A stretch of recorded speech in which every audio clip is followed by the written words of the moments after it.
So I'm Steve Mushrow. I'm the founder and CEO of ChinaNet Cloud, and we run the back-end servers and infrastructure for Chinese internet and game companies and provide cloud infrastructure and computing, both publicly and privately, to various companies here. So we were having a chat earlier about what exactly is cloud computing. So that's a good question. That's a good question. I think there are at least 3 or 4 different definitions. There are what we call corporate or virtualization, the VMware type model, where you're a company and you run your exchange and file servers and whatever on a virtualized set of servers. That's been around several years and is fairly mature now. Then there's grid computing, what IBM calls cloud computing, but that's really scientific weather models and this sort of thing, oil field discovery. So it runs on lots of different computers, but it's really not cloud computing in what we would call it.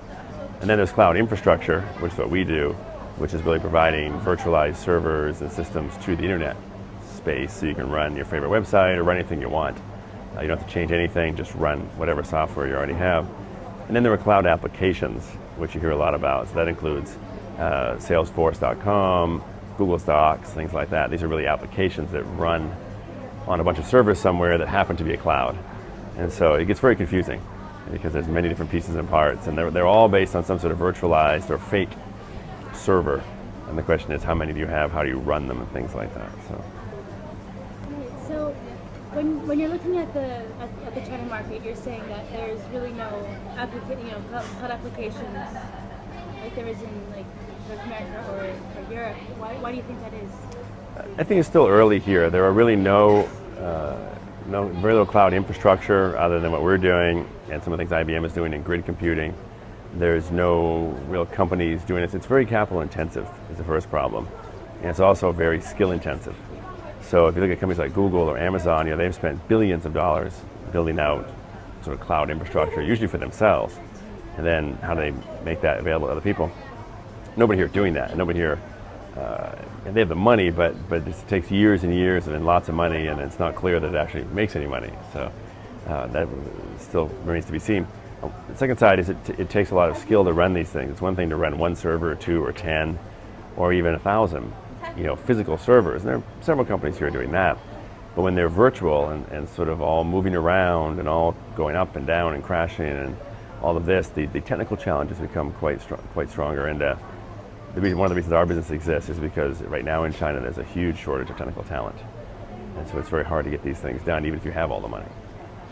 How are you ready to deal with the legalities of cloud computing across borders? Well, fortunately we're an infrastructure operation, so we don't actually provide the applications. So to some extent we don't have to deal with that. But it is a serious issue. We're in China, and a lot of companies have concerns about information that's here or information in the U.S. or Taiwan or different parts of the country or of the world.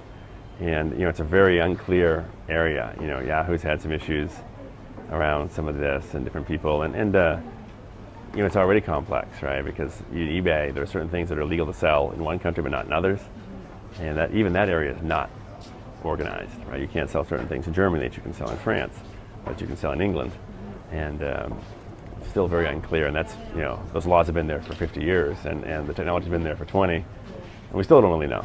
So when it comes down to who owns this document that is sitting on a server in Germany and is processed in China, that goes through something in Japan, who knows? As you were mentioning earlier, though, as you get closer to the corporate world, these things become more important. Historically, they haven't been that important. On the internet, I'm not sure anybody cares at the moment. So the enterprise may lead the way on the legal side, but it's still very unclear. A lot of people don't host their stuff in China because they're not sure what the legal frameworks are, and so they tend to use things that are hosted outside, even though they're based here. But that'll all improve over time. You were mentioning that one of the things that you do is you create private clouds for corporations. Can you speak to the different ways that these companies are using cloud computing here in China? Yeah, usually our business is almost entirely internet based, and so our customers are internet and game companies. So we don't actually do a lot of corporate work here. But what we do for some companies is we build clouds for them in their own infrastructure, because you already have a lot of companies that are fairly good size and they have a lot of servers, they have a lot of hardware, Usually it's not well used or utilized. They've spent either too much money on it or, we're in the internet space and everything here grows, and in China things grow fast. So you already have 10 servers and you want to grow, but you don't want to buy 10 more or 20 more and spend another, whatever, $50,000. And so we'll often go in and virtualize that and build a cloud for a company to help them better leverage their assets, because then I could take 10 real servers, make 50 sort of cloud servers, and then as they need more capacity, I can add 11 server, 12 server, 13 server. I can add capacity very economically and also move things around. And so usually it's an economic and scale issue for internet companies. So where do you see cloud computing in China going in the future? I think there's two parts of that. One is you see more infrastructure, definitely. Whether you see Amazon style, EC2 sort of infrastructure players come in, probably over time you'll see some. But you will see some. You'll see companies coming in, providing the basic infrastructure, sort of in the business we're involved in. And then I think you'll see the cloud applications, whether it's Google-style Docs or other sorts of online storage, which you already have some of. Upload my files, keep them somewhere. To as yet unknown, applications for netbooks or ultralight things or iPhone. The iPhone's not here yet, really officially.